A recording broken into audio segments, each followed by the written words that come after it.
Di antara keutamaan sedekah itu bahwasanya orang yang bersedekah akan dihindarkan dari kematian yang buruk.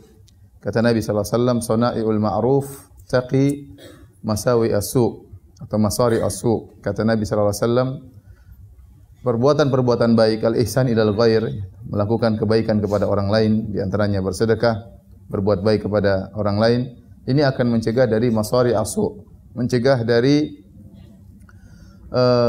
kesudahan yang buruk. Kesudahan yang buruk di sini mencakup kematian yang tidak disukai oleh seorang, model kematian yang dibenci oleh seorang, ya.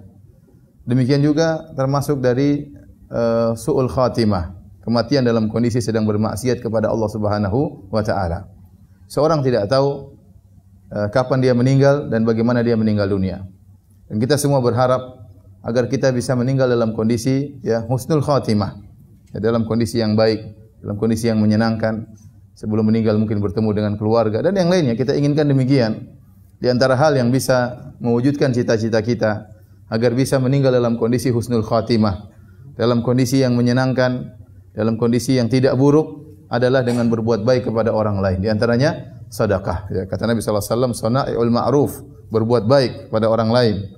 Bahkan dalam sebagian riwayat as-sadaqah, bersedekah, ya, berbuat baik kepada orang lain akan mencegah kesudahan yang buruk, akan mencegah kematian yang buruk. Maka barang siapa yang perbanyak bersedekah, maka ya dia akan meninggal dalam kondisi baik dengan izin Allah Subhanahu wa taala, ya.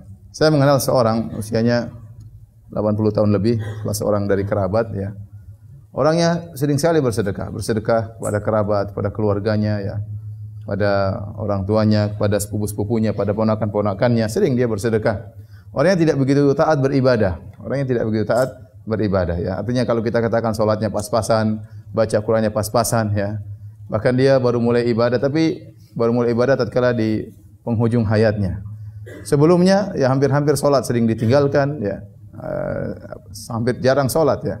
Tapi di penghujung hayatnya dia diberi taufik oleh Allah Subhanahu wa taala untuk banyak beribadah dan akhirnya tatkala meninggal dunia dia meninggal dalam mengucapkan asyhadu alla ilaha illallah wa asyhadu muhammadar rasulullah, kemudian meninggal dunia, ya. Padahal kalau kita lihat dari kondisi ibadah dia sangat pas-pasan, ya, karena saya kenal betul orang tersebut.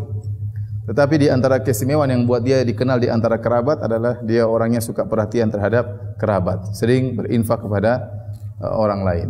Maka saya sampaikan kepada diri saya pribadi dan juga para hadirin hadirat, jika seorang ingin meraih husnul khatimah, ingin meraih kematian yang baik, di antaranya dengan bersedekah, dengan berbuat baik kepada orang lain.